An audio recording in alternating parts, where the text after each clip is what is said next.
그런데 이번 상승장이 종료되는 시점을 월가 세력들이나 기존에 있는 기업들이 우리 암호화폐 시장에 들어올 때 트럼프 정부에서 가장 각광받을 수 있는 섹터가 디파이랑 RWA 섹터거든요.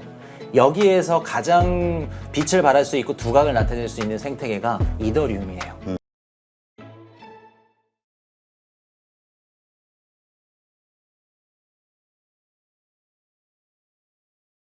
자, 그런데 이제 어쨌든 미국 기업들이 그런 알트코인을 계속 발행한다고 했을 때 그럼 이쪽으로 막 수요가 들어가게 되면 우리 소위 주식으로 얘기하면 주도주가 바뀌는 거잖아요. 네. 그럼 기존에 많이 오르던 뭐 리플이나 뭐 어쩌고저쩌고 이런 알트코인들, 기존에 많이 오르던 코인들은 어떻게 될까 갑자기 궁금해지네요. 그 말씀을 드리면 이 부분은 제가 제 개인 방송에서도 얘기를 했던 부분인데, 미국의 대기업 관련 알트코인들이 나오게 된다 그러면 저는 이번 상승장에서 갖고 있는 알트코인들을 다 매도할 생각이에요. 정리를 할 생각이고, 코인 투자분들 대다수가 흔히 하는 착각 중에 한 가지가 뭐냐면 트럼프 대통령이 당선되면 자기네들이 갖고 있는 알트코인 가격을 올려줄 거라 생각을 해요. 네. 근데 이건 절대 그렇지 않거든요. 트럼프 대통령이 친암호화폐 정책을 펼치는 건 우리한테가 아니라 미국에 있는 대기업들, 아니면 레거시 금융권들, 이런 기관들한테 친암호화폐 정책을 펼치는 것이기 때문에 그들이 만약에 우리 암호화폐 시장에 들어온다 그러면 우리가 갖고 있었던 좋아하는 뭐 리플이나 아니면 뭐 에이다나 이런 알트코인들이 경쟁을 하게 돼야 될 거예요. 그렇게 되면 기존에 있는 알트코인들은 물론 경쟁에서 이길 수도 있겠지만 저는 쉽사리 이긴다고 보진 않거든요. 그리고 일단 수요가 그렇게 더 확 늘어나면 다 같이 오르겠죠. 우리 주식시장을 보더라도 돈이 한 곳으로 쏠리면은 다른 곳은 또 빠지잖아요. 맞아요. 유동성의 문제. 그래서 만약에 이번 상승장이 종료되는 시점을 어떠한 트리거 때문에 종료되냐고 물어보시면은 저는 월가 세력들이나 기존에 있는 기업들이 우리 암호화폐 시장에 들어올 때 그때 무너질 거라 생각을 해요. 네.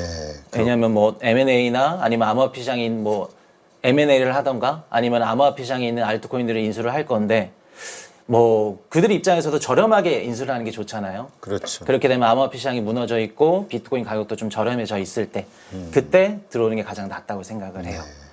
자, 그러면 이제 여기서 또 떠오르는 질문이, 사실 이번 상승장에서 생각 외로 못 오른 게 이더리움이잖아요. 네. 근데 이더리움이라는 것은 말씀하신 대로 그 네트워크를 활용해서 뭔가 새로운 알트코인을 찍어낼 수 있는 하나의 플랫폼 역할을 하는. 근데 이제 그렇게 알트코인을 막 찍어내게 되는 새로운 수요가 생긴다고 하면은 이더리움에게는 호재가 되는 건가요? 새로운 알트코인을 찍어내면 이더리움한테는 지금 당장 호재가 될 수는 있겠죠.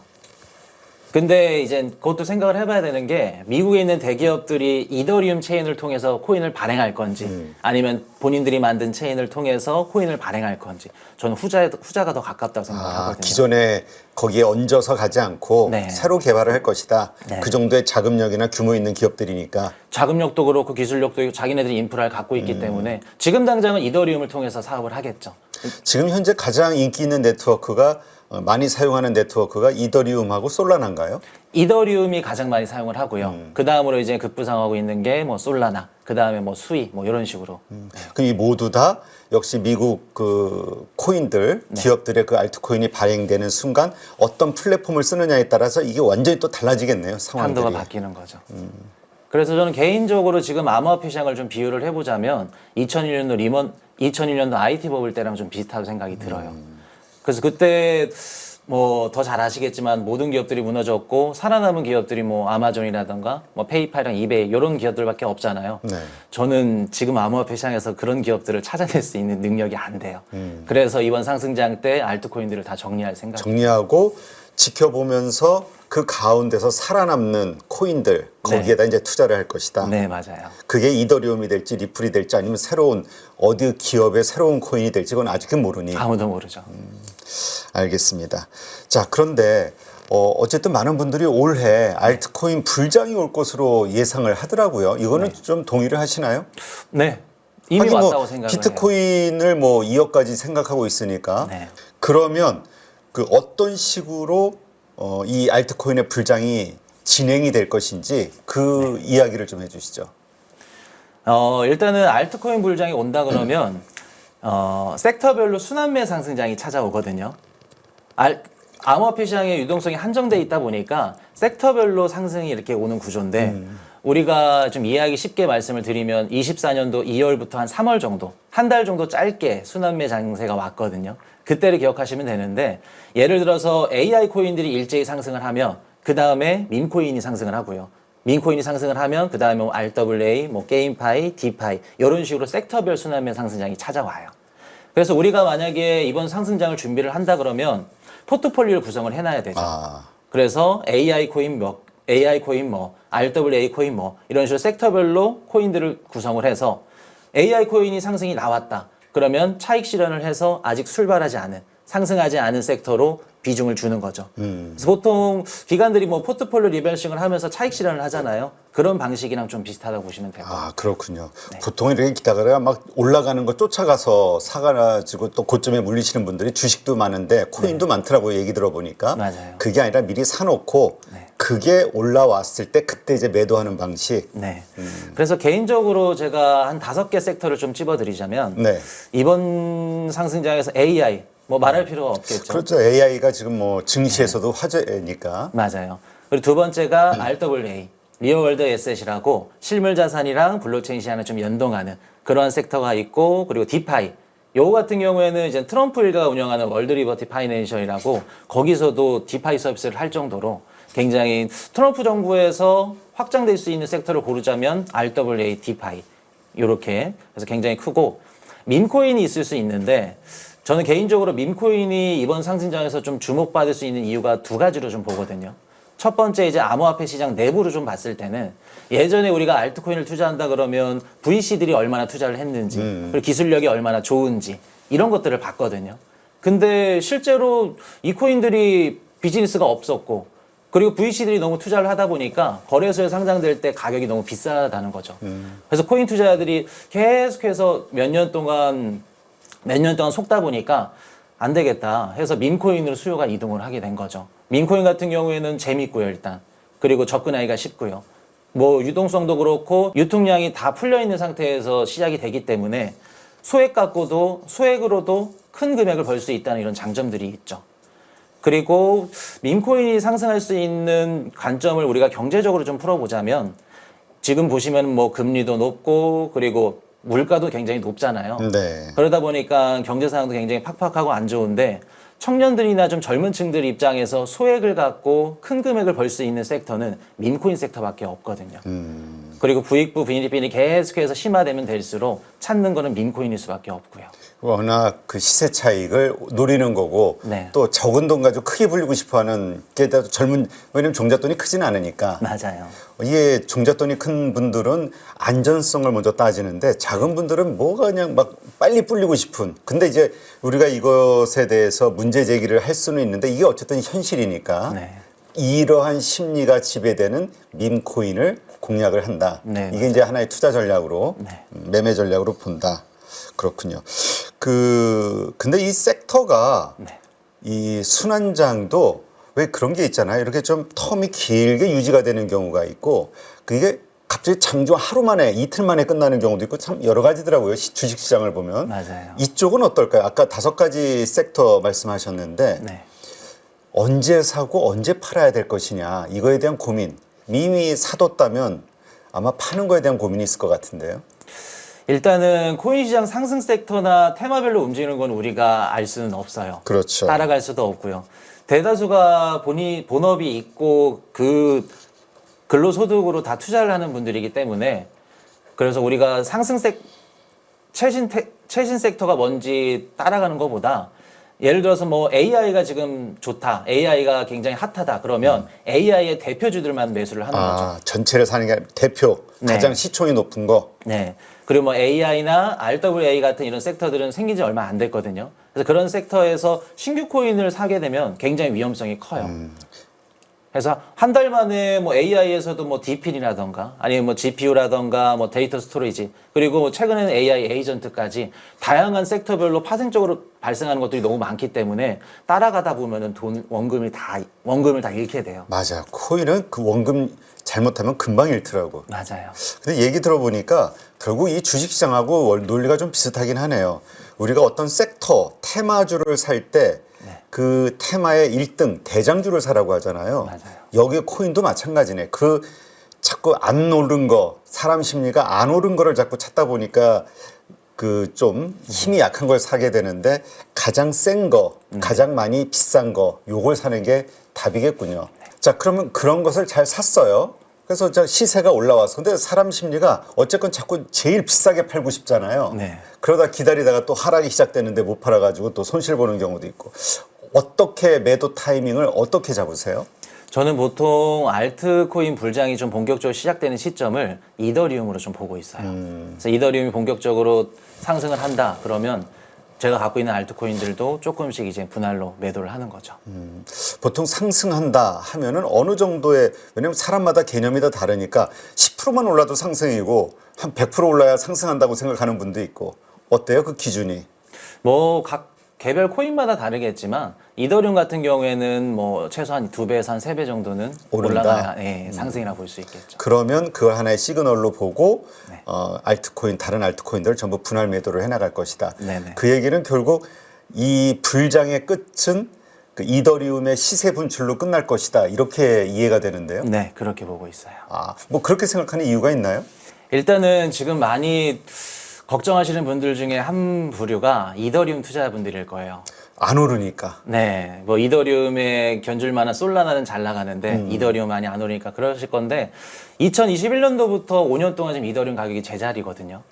제자리이기도 하고 많은 분들이 이더리움 가격 상승 못하는 이유에 대해서 뭐 기술력이 문제다, 생태계가 문제다, 속도가 뭐 느리다 이런 얘기들을 하거든요. 네. 근데 저는 그렇게 보지는 않아요. 그래요? 그동안 블록체인 생태계에서 네트워크 수수를 제외하고는 수익 모델이 사실상 불분명했어요.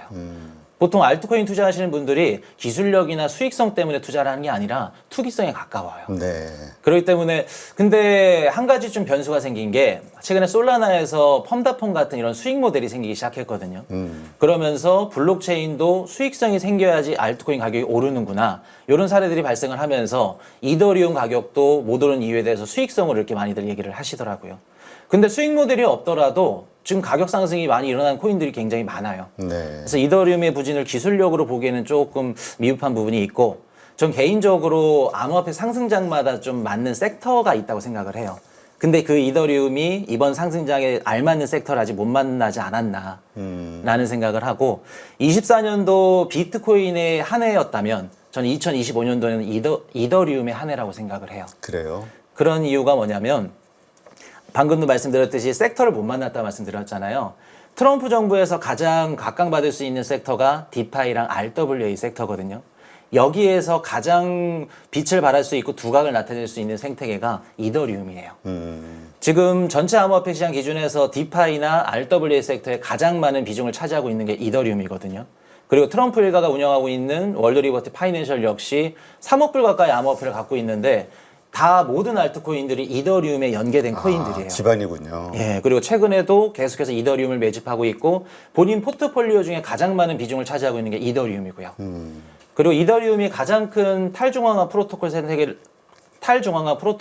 지금 보유하고 있기 때문에 디파이 서비스를 한다 그런 부분에도 가장 적합하고요. 네. 그리고 미국의 현물 ETF 승인된 암호화폐 자산이 비트코인이나 이더리움밖에 없거든요.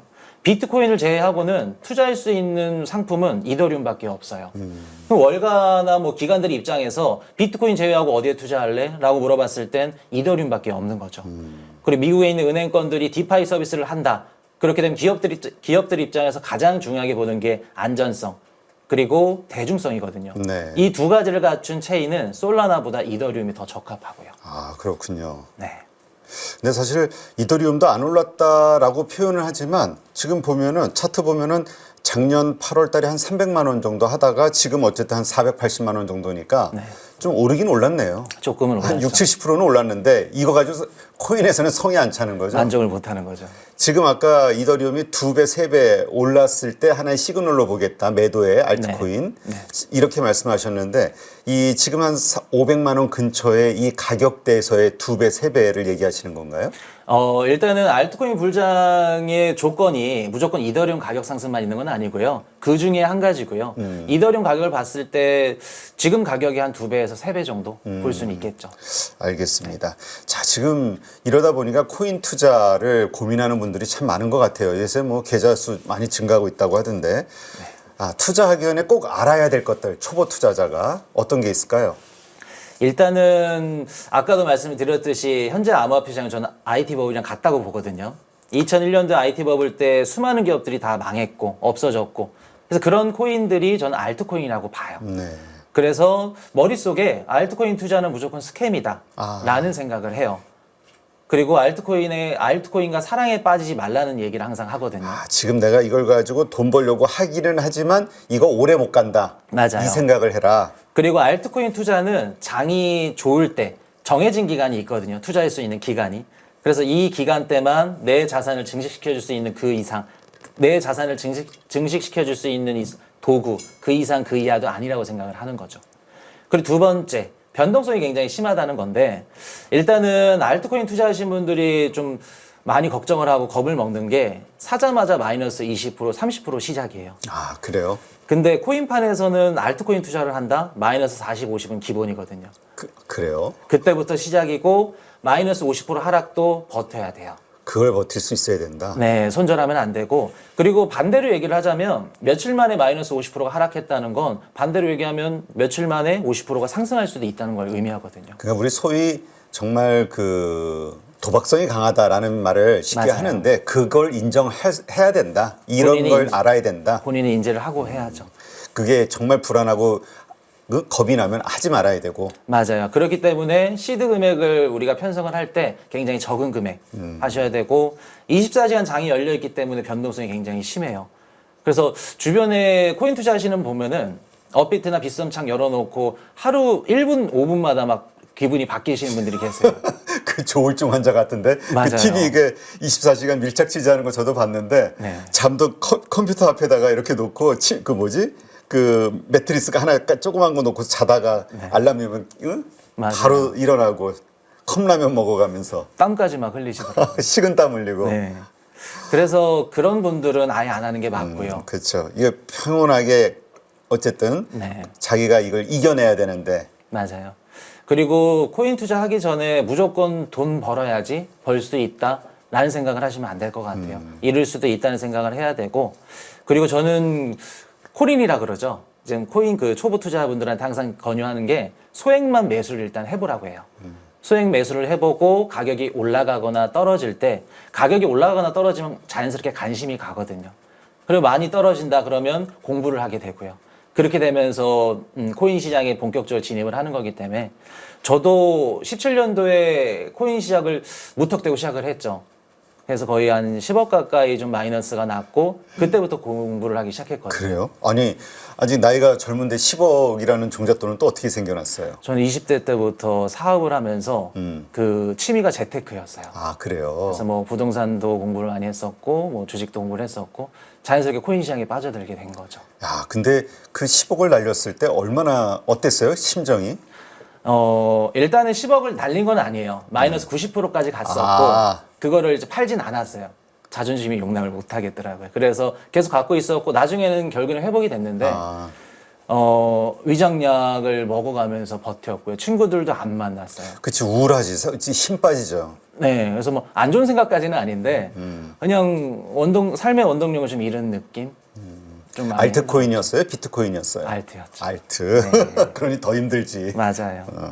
이러한 빠질 수도 있다라는 이게 이제 하락장, 그러니까 상승장의 끝부분에서 사면 잘 이렇게 될 수 있는 거잖아요. 끝부분에 샀어요. 끝부분에. 네. 그렇죠. 그 끝부분에 일어나는 일들은 모두가 다 좋다 너도 나도 계좌 만들고 들어가는 상황인데 맞아요.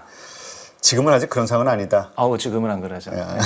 알겠습니다. 그리고 마지막 한 가지 진짜 중요한 거는 지금 이젠 저는 상승장이라 생각을 하거든요. 상승장에는 기본에 충실하자는 얘기가 가장 중요할 것 같아요. 일단은 기본에 충실하자가 말 그대로 그냥 샀다 팔았다 하지 말고 그리고 뭐 코인 개수를 늘려야겠다 아니면 평균 매수 단가를 낮춰야겠다 잔머리 굴리신 분들이 많아요. 근데 그런 행동은 안 하시는 게 맞아요. 사고 팔고 하는 거. 맞아요. 그래서 뭐 차트 보면서 샀다 팔았다 하시는데 물론 한 번, 두 번은 운 좋게 될 수는 있는데 상승장에서는 저는 항상 말씀드리는 게 스윙을 길게 가져가라고 얘기를 드려요. 그래서 계속해서 분할로 매집을 하고 본인들이 생각했을 때 상승장 마지막 부분에 왔을 때 분할로 매도를 하는 그런 방식으로 코인 투자를 접근한다면 그래도 좀 성적은 좋지 않을까. 네. 아까 포트폴리오 차원에서 한 5개 섹터에다 이렇게 분산 투자하는 게 좋겠다라고 네. 말씀을 하셨잖아요. 20%씩입니까? 일단은 비중을 좀 말씀을 드리면 포트폴리오 비중을 한번 좀 알려주세요. 네, 포트폴리오 100%로 봤을 때 비트코인은 50에서 한 70% 정도 가져가는 게 제일 좋고요. 비트코인을 많이. 예. 그리고 나머지 한 30% 정도는 알트코인으로 가져가는데 이 30% 중에서도 섹터별로 나누는 거예요. 뭐 예를 들어서 AI 몇 프로, 뭐 RWA 몇 프로 이런 식으로 나눠 놓고 그리고 좀 여유가 되면 상승장에서 항상 현금을 갖고 있어야 된다고 생각을 해요. 왜냐하면 상승장 내에서도 조정이 굉장히 많이 오거든요. 그리고 조정이 길어질 때도 있고 하락장 아닌가라고 생각 들을 정도로 큰 폭의 하락이 나오게 되면 현금이 없는 분들은 못 기다려요. 심리적으로 불안하고 현금이 있게 되면은 가격이 떨어지더라도 내가 아래에서 줄 수 있는 기회가 있기 때문에 마음 편하게 기다릴 수 있거든요. 네. 그래서 보통 말씀을 드리는 거는 50에서 70 비트코인, 나머지 알트코인 플러스 현금. 10% 정도 현금. 네. 그리고 비트코인 비중이 최소 50% 이상 돼야 되는 이유가 뭐냐면 비트코인이 뭐 우량주인 것도 있지만 상승장에서는 비트코인이 현금 역할로 쓰이기도 해요. 아, 그래요? 보통 암호화폐 시장이 조정이 나오게 되면 비트코인이나 알트코인이 같이 빠지는데 반등이 나올 때도 비트코인이 가장 먼저 반등을 하게 돼요. 그리고 비트코인이 5% 빠지면 알트코인이 뭐 10%, 15%. 예를 들어서 비트가 10% 빠진다. 그러면 알트가 20, 30% 빠지고 회복을 못하는 경우도 있고요. 그래서 내가 상승장에서 비트만 갖고 있으면 마음에 드는 알트코인들 저점이 나올 때 담을 수가 있어요. 그래서 현금 역할로 쓰일 수 있기 때문에 비트코인은 반드시 갖고 있어야 돼요. 네. 자, 그렇다면 올해 25년 암호화폐 이 시장, 자산시장의 전망 어떻게 보시나요? 저는 개인적으로 좀 사이클이 빨리 끝난다, 상승장이 빨리 끝난다 그러면 올해 상반기에 끝난다고 생각을 해요. 그래요? 그래서 아까도 말씀드렸듯이 비트코인 4년 반감기 사이클 기준대로 분석하시는 분들은 올해 3분기 아니면 4분기 이때 마지막으로 끝날 거라 생각을 하시거든요. 근데 저는 좀 달라요. 아까도 말씀드렸듯이 이전에 4년 반감기 사이클은 저는 맞지 않는다고 생각을 해요. 기존의 암호화폐 시장을 이끌었던 기존의 암호화폐 시장을 핸들링했던 운전수가 바뀌었기 때문에 저는 월가 흐름에 따라서 빠르게 보면 상반기, 늦어도 3분기 안에는 끝날 거라고 생각을 해요. 그래서 가장 큰 이유는 뭐냐면 25년도 하반기 정도 되면 저는 미국의 경제 성장률이 꺾일 거라 생각을 하거든요. 네. 왜냐하면 일단 지금 트럼프 행정 정책 중에 뭐 이민자 추방이라던가 불법 이민자를 추방하게 되면은 일단은 미국의 소비나 노동시장이 깨질 가능성이 굉장히 높거든요. 그렇죠. 바이든 정부 때 불법으로 들어왔던 이민자가 1,000만 명 가까이 된다고 하거든요. 그 1,000만 명이 밖으로 나가게 된다 그러면 이분들이 미국에 와서 외식도 하고 소비도 해줬을 거고 그리고 뭐 렌트도 해주면서 고용시장이 뭐 좋았을 건데 이런 부분들이 빠진다 그러면 자연스럽게 경기 침체가 일어날 가능성이 높거든요. 그리고 한 가지 더 생각을 해본다면 트럼프의 관세 인상. 만약에 관세 인상이 벌어지게 된다 그러면 두 가지 중에 한 가지가 될 것 같아요. 첫 번째는 관세가 올라감에 따라서 일단은 물건 가격이 비싸지니까 소비가 감소하겠죠. 그러면서 경기 침체로 인해서 소비가 감소함에 따라 미국의 경기 침체가 벌어질 가능성이 있고요. 반대로 관세를 너무 많이 올려서 물가가 상승할 가능성이 존재하겠죠. 그렇게 되면 연준은 금리 인상 사이클에서 반대로 금리 인하 사이클에서 반대로 금리 인상 사이클로 되돌아가겠죠. 그렇게 되면 미국 증시가 무너질 수도 있고 변동성이 너무 심한 이러한 리스크들이 하반기에 많이 몰려있기 때문에 저는 하반기 전까지는 무조건 암호화폐 시장에서 나와야 된다고 생각을 해요. 아, 그렇군요. 그래도 말씀 들어보면서 한 가지 제가 느끼는 게 뭐냐면은 이게 주식시장하고 10% 현금 보유하고 이런 것이 투자자들에게 공통적으로 다 적용이 되는구나. 어떤 투자건. 이게 룰 같은 생각이 좀 들고 또 말씀하신 대로 본인만의 이런 확고한 매매에 관한 어떤 기준 이게 있으시잖아요. 이게 있어야 되겠구나. 어떤 투자든 간에 주식이든 이 코인이든 이 생각이 좀 들었어요. 네. 알겠습니다. 하여튼 지금 뭐 이미 투자하시는 분들도 많으시겠죠. 그리고 또 지금 고민하고 있는 분들도 있고요. 하여튼 지금 요 방송 보시면서 적정하게 본인이 과연 투자를 해도 괜찮은 사람인지에 대한 고민부터 다시 한번 시작하시고 또 앞으로의 시장 이 전망과 관련해서 한번 공감되는 부분 그렇지 않은 부분들 팩트 체크를 해가면서 나름대로의 기준을 세워보시는 게 필요하지 않을까 이런 생각이 드네요. 자, 오늘 수고해 주신 박은성 대표 고맙습니다. 감사합니다. 여러분 지금 계좌 안녕하십니까? 언제까지 물린 종목들 바라만 보실 거예요. 사실 투자라는 게 간단합니다. 올라갈 종목 잘 찾아서 매수할 자리, 매도할 자리만 여러분들이 명확하게 알고 있으면 주식 정말 쉬워집니다. 지금 보유 종목을 잘라야 할지 끌고 가야 될지 고민인 분들 많으시죠? 저도 7번 깡통을 차본 사람으로서 여러분들의 고민이 어떤 건지 다 알고 있습니다. 그래서 제가 여러 번 실패를 겪으면서 일어서게 해줬던 기법들에 대해서 명확하게 알려드리도록 하겠습니다. 2025년 양봉 나온다라고 이야기 드렸는데 분명 좋은 장이 올 거니까 이 기회를 살리시면 좋겠습니다. 딱 8주만 집중하셔가지고 평생 써먹을 수 있는 돈 버는 기법 다 배워가실 수 있도록 만들어 드리겠습니다. 제가 쓰는 실전 기법을 총 8번의 VOD 강의와 16번의 라이브 강의로 모두 담았습니다. 직접 올라갈 종목 찾으실 수 있도록 그 방법을 제가 알려드리겠습니다. 여러분 2025년 저와 함께 돈 벌어보시죠.